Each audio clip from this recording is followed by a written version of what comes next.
Bom dia, irmãos, graça e paz. Tudo bom com vocês? Neste calor humano de estar na casa do Senhor. Peço que os irmãos abram suas Bíblias. Nós vamos continuar aquela série de salmos, os salmos de romagem. No salmo de hoje, qual que é? Nossa, Salmo 130. Semana passada falamos do 129.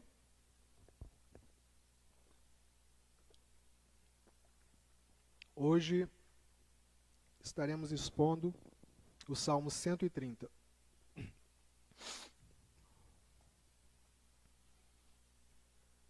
Acompanhe mesmo assentado, porque essa é a palavra do Senhor. Cântico de romagem. Das profundezas clamo a ti, Senhor. Escuta, Senhor, a minha voz. Estejam alertos os teus ouvidos às minhas súplicas. Se observares, Senhor, iniquidades, quem, Senhor, subsistirá? Contigo, porém, está o perdão, para que te temam. Aguardo, Senhor, a minha alma o aguarda. Eu espero na tua palavra. A minha alma anseia pelo Senhor, mais do que os guardas pelo romper da manhã. Mais do que os guardas pelo romper da manhã. Espere, Israel, no Senhor, pois o Senhor há misericórdia. Nele copiosa redenção. É Ele quem redime a Israel de todas as suas iniquidades. Oremos. Pai querido, Deus amado, tua palavra foi lida, Senhor, e agora neste momento nós a exporemos, Senhor, para que o teu povo seja instruído, seja edificado, Senhor, e que a tua palavra possa nos conduzir, Pai. Ser conosco neste momento onde ela será exposta. Em nome do teu Filho Jesus, aquele que veio morrer pelos nossos pecados. Amém. No fundo do poço. Você já ouviu essa expressão? Eu costumei usar várias vezes. No momento que eu fui nascido e criado na igreja e certo momento eu tive afastado e eu falava que eu cheguei ao fundo do poço. Mas se for analisar bem, eu acho que no máximo ali um pedacinho do poço, no começo. Não dava para eu sair sozinho do poço. Se você for comparar as coisas que aconteceu na minha vida com as coisas que acontecem com outras vidas, eu não cheguei nem perto do fundo do poço. Este salmo, o 11º salmo daquela lista que a gente está fazendo dos salmos de romagem, os salmos que falam, que os crentes cantavam enquanto se encaminhavam para Israel para louvar, adorar, para sacrificar ao Senhor. Ele expressa um sentimento muito presente na vida do crente. Recentemente, por falar em fundo do poço, nós tivemos uma notícia acerca daquela menina lá do Espírito Santo, que o pessoal fala do aborto, mas esquece as outras coisas que acompanham a história. Uma família degradada. O pai da menina estava preso, a mãe abandonou, a avó que criava não cuidou, os tios, o tio ou o acusado, acusou outros também de praticar o mesmo ato. E aí você pergunta, esse é o fim do poço? Este é o fundo do poço? Há pessoas que passam por situações na sua vida que elas chegam no fundo do poço. A psicologia diz que o fundo do poço é quando a pessoa está numa situação que não consegue sair. Este salmo fala sobre isso. Estarmos nas profundezas. Mas fala especificamente do pecado. Essa situação que nós falamos agora, ela se aplica a toda a humanidade. Na verdade, todos nós estamos no fundo do poço. Se não fosse por Deus, que nos traz o perdão, não sairíamos dele. E é isso que nós vamos tratar hoje. Estamos no fundo do poço. Mas somente Deus pode nos tirar de lá. Olhamos então a primeira coisa que veremos é que estamos todos no fundo do poço. Acompanhe de novo a palavra. Do primeiro, segundo e terceiro. Das profundezas clamo a ti, Senhor. Escuta, Senhor, a minha voz. Estejam alertos os teus ouvidos às minhas súplicas. Se observares, Senhor, iniquidades, quem, Senhor, subsistirá? Este é um salmo de romagem. Além disso, também é um salmo penitencial. Quando a gente fala em penitência, a gente já entende logo daquelas questões da Igreja Católica, que você vai lá pedir perdão ao padre, né? Expor os seus pecados ao padre, fazer sua confissão. Mas é isso mesmo. É uma oração de confissão. Quando ele fala que das profundezas, na Bíblia, ele quer dizer que você está passando numa situação de angústia. Uma angústia muito grande. Uma situação a qual, pelas suas forças, você não pode sair. Uma outra coisa que a palavra denota é que profundezas quer dizer está muito longe. Todos nós estamos nas profundezas, desde aquele dia fatídico, lá no jardim. Desde aquele dia em que nossos pais comeram daquele fruto e nos separaram completamente de Deus. A separação de Deus, a profundeza ou a distância, quer dizer a morte. Nós estávamos mortos. Todos nós estávamos mortos. Olha aí no versículo 3 o que o salmista diz. Se observares, Senhor, iniquidades, quem, Senhor, subsistirá? Ninguém subsistirá. Você pode falar assim, mas eu sou uma pessoa que faço todas as coisas corretamente. Eu venho à igreja, assisto culto, leio a minha Bíblia, oro a Deus, dou dízimo, ofertas, cuido dos pobres. Mas nada disso o aproxima de Deus novamente. Nada disso te tira do poço. O fato é que todos nós somos pecadores. Todos nós estamos separados de Deus, desde o nosso nascimento. Outros salmos penitenciais são o Salmo 6, o Salmo 35, o Salmo 32, que é irmão desse que a gente leu, do 51. A situação em que Davi orou pelaquela situação com Batseba. O Salmo 32, ele tem uma frase assim, enquanto calei os meus pecados, envelheceram os meus ossos. Era a situação de angústia do salmista, porque ele estava sofrendo devido ao seu pecado.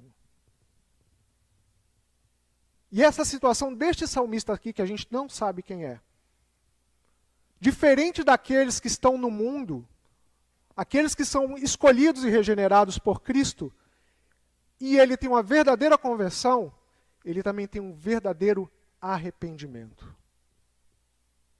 O salmista aqui está pedindo perdão implicitamente, porque ele está se voltando para Deus, e o que ele está fazendo? Ele está clamando a Deus, ele está suplicando por Deus, para que olhe por ele. A gente não sabe qual é a situação que o salmista estava passando. Mas a situação clara é de pecado.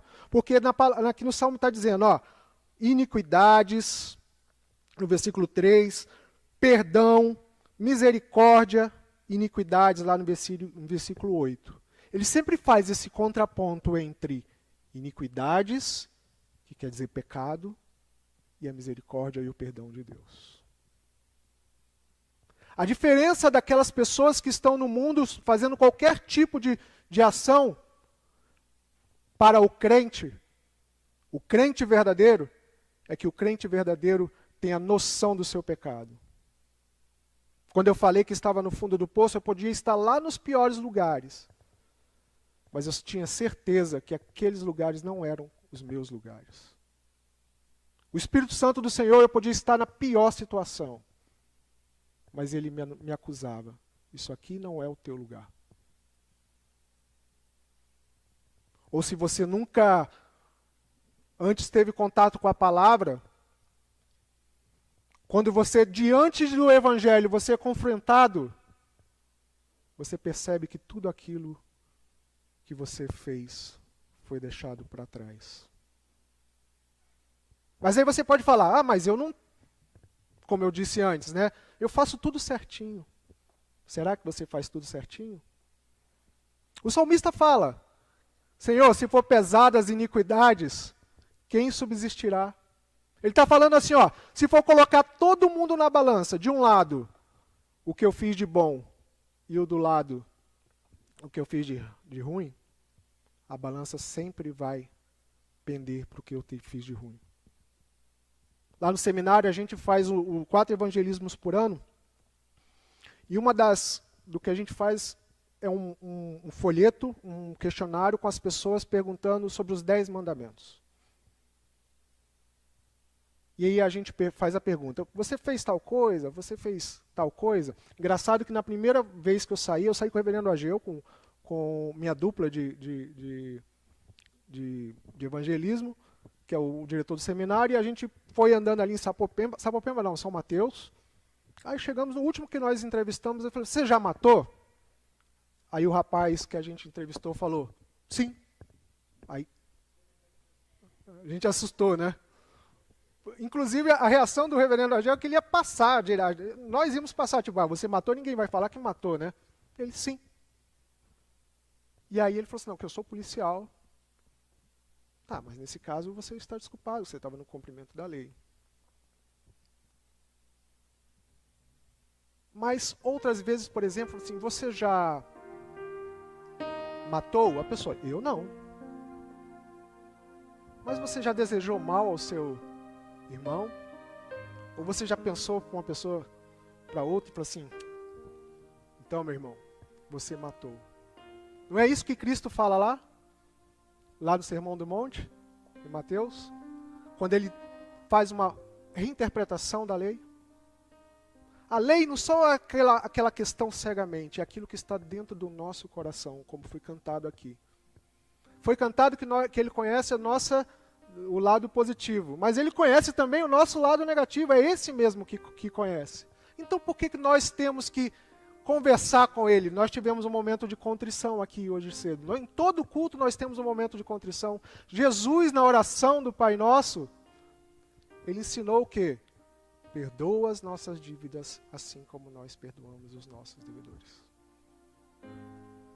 Você tem colocado realmente os teus pecados diante de Deus? Ou você pede o pecado em atacado? Senhor, perdoa os meus pecados. Senhor, tu sabes, conheces os meus pecados. Sim, ele conhece, ele é onisciente. O próprio salmista Davi, quando ele lá no Salmo 139, assim, a palavra nem me chegou à boca, e tu já conhece todas. Quer dizer, ele já conhece a gente antes do nosso pensar. Você tem colocado a tua vida realmente diante de Deus? Você tem se arrependido realmente daquilo que tu fazes? Às vezes, nós não achamos que o que fazemos é pecado. Desobediência, arrogância, mentira, é só uma mentirinha. Não, foi uma omissão. Deus quer que você se coloque e reconheça que aquilo que tu fez é pecado realmente. Na verdade, Ele quer que você tenha consciência daquilo que tu fez, para que você se arrependa. Quando nós chegamos no culto, por que tem esse momento de contrição? Porque você está aqui parado a orar ao Senhor. Mas a palavra de Deus fala que Ele é fiel e justo para perdoar os nossos pecados. Esse é o segundo ponto que nós vamos ver. Tem solução para o nosso problema. Porque o salmista, ele teve resposta. A partir do verso 4 ele fala assim, contigo, porém, está o perdão, para que te temam. Aguardo, Senhor, a minha alma, o aguarda. Eu espero na sua palavra. A minha alma anseia pelo Senhor, mais do que os guardas pelo romper da manhã. Mais do que os guardas pelo romper da manhã, espere, Israel, no Senhor, pois no Senhor a misericórdia, nele copiosa a redenção. É Ele quem redime Israel de todas as suas iniquidades. A resposta que o salmista tem é que quem salva, ou quem perdoa, é o Senhor. E olha que a forma colocada aqui. Não adianta você fazer nada para isso. Não adianta você tentar ser bom. Não adianta você tentar fazer qualquer coisa em prol dos seus pecados. Não adianta você compensar coisas que não agradam a Deus com outras coisas que possivelmente agradariam. Porque Ele conhece o teu coração. Ele conhece a tua alma. Muitas vezes nós falamos acerca daquilo, mas que não condiz com o nosso coração. Vocês já fizeram o exercício de falar assim, Senhor, mostra aquilo que não te agrada? Agora você já fez esse exercício, estando aberto para Ele, que Ele te mostre realmente aquilo que não te agrada? Muitas vezes nós não queremos nos arrependermos daquilo que nós fazemos. Mas Ele é quem te perdoa. Como que Ele te perdoa? Ele fala isso no 4 e fala no 8 também. É Ele quem redime a Israel de todas as suas iniquidades. Como nós temos falado aqui nesses dias, nós como igreja, nós somos o novo Israel que estamos a caminho da Nova Jerusalém. Mas para entrarmos na Nova Jerusalém, nós temos que estar preparados ou com a vida de acordo para entrar. É por isso que nós temos que buscar a santificação dia a dia. Nós temos que procurarmos ser igual àquele que, quando perguntado aqui, se observarem nos versículo 3, Senhor, iniquidades, quem, Senhor, subsistirá? Só teve um que subsistiu. Só teve um que passou por este mundo e não teve um pecado. Aquele que não pecou. Aquele pelo qual nós temos o verdadeiro perdão. Cristo. Foi assim que Deus nos perdoou. Era assim que Deus perdoava lá atrás, quando eles iam para o templo adorar. Porque todo aquele ritual, todo aquele sacrifício que era feito, ele já apontava para o sacrifício final, feito por Cristo Jesus na cruz. Esse salmo é um dos salmos mais queridos, mais bem-quistos na igreja. É o salmo preferido de Lutero. Ele inclusive escreveu um hino. Das profundezas clamo a ti. Não tem no nosso hinário, mas tinha em outros hinários que nós cantávamos. Lutero considera esse o salmo que mais se parece com Romanos, porque fala do Evangelho. Era um dos salmos preferidos de Calvino. Wesley se converteu escutando este salmo, um sermão, e no mesmo dia escutou o hino de Lutero, num outro culto, igual nós temos aqui de noite e de manhã em outra igreja. Porque ele fala justamente daquilo que Deus faz por nós. Não aquilo que nós pensamos em fazer por Deus. É aquilo que Deus faz pela nossa vida. Nós, meus irmãos, se fosse por nós estaríamos mortos. Se não fosse a graça e a misericórdia de Deus, nada seríamos. E o que é que nós temos que fazer? No versículo 4 diz a primeira coisa que nós temos que fazer. Para que o temam. Senhor, o perdão é para que o temam. A gente já falou aqui em outra oportunidade que o temer, nesse sentido, não é ter medo. Você vai ter medo daquele que te perdoa? Não, é você ter respeito, você adorar, você louvá-lo. Esse é o sentido do culto, esse é o sentido da nossa vida. A nossa vida, como a gente vê lá em Efésios 2, foi uma vida que nós fomos tirados da morte para a vida, para louvar e glorificar o nome do Senhor com a nossa vida. A sua vida não tem mais que ser uma vida de profundezas, tem que ser uma vida de louvor ao Senhor. A sua vida tem louvado ao Senhor em todos os seus atos? A sua vida tem condizido com aquilo que Ele espera de ti?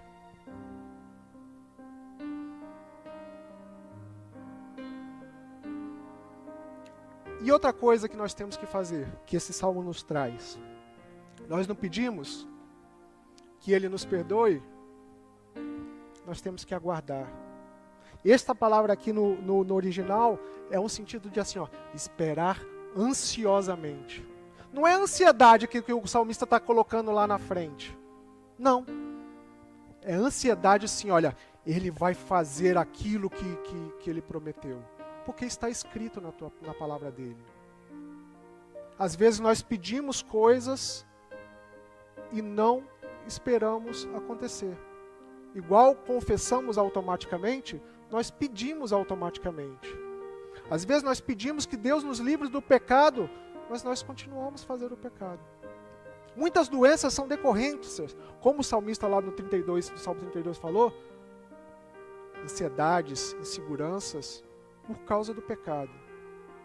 E eles continuam por causa do pecado, porque você não se liberta do pecado. Você não descansa na providência divina. Está na palavra dele aqui, ó, como nós lemos em Tito. É ele quem nos redime. Por isso nós temos que descansar nele. Nossas atividades não são nada perante ele. Esse é o Evangelho, meus irmãos. O Evangelho é que todos nós estávamos mortos em nossos delitos e pecados. Éramos pecadores por natureza, como disse o Salmo 51. Na iniquidade eu fui gerado, e nela fui feito. Desde o ventre da minha mãe, já nascemos pecadores. Mas quer dizer que nós permaneceremos pecadores? Não. Porque se fosse por nós, nós permaneceríamos pecadores. Mas pela graça e pela misericórdia do Senhor, nós somos salvos. Essa palavra misericórdia aqui, que está escrita no verso 7, é uma palavrinha que no hebraico ela tem diversas conotações. Misericórdia é um dos significados. Mas eu acho que o melhor significado dela é o amor leal. É aquele amor que Deus tem por aqueles os quais Ele escolheu. É o amor por aqueles que Ele fez uma aliança, que Ele prometeu. Foi aquele que Ele se apresentou para o seu povo.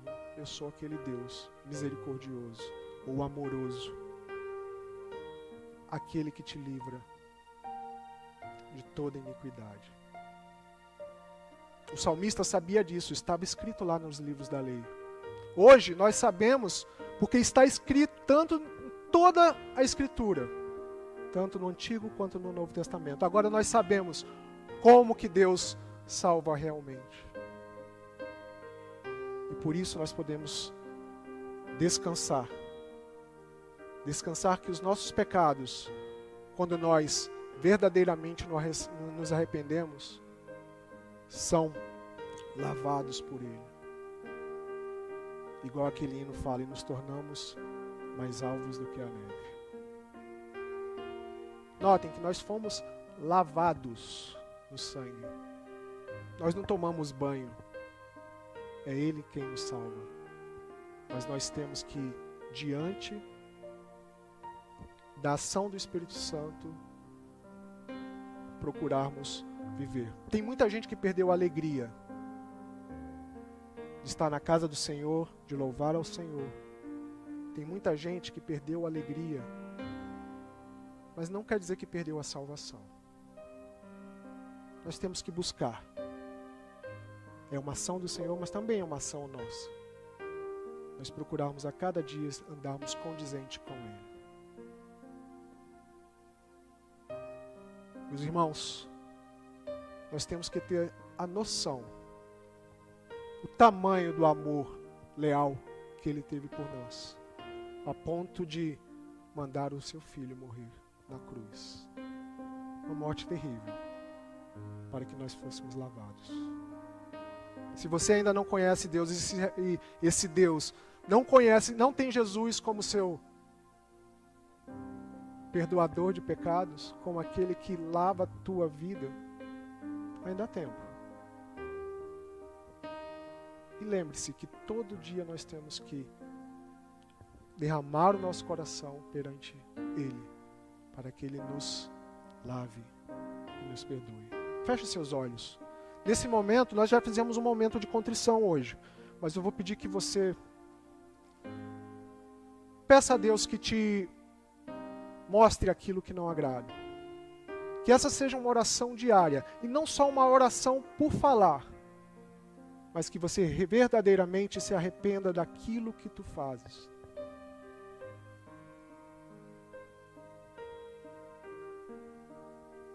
De forma que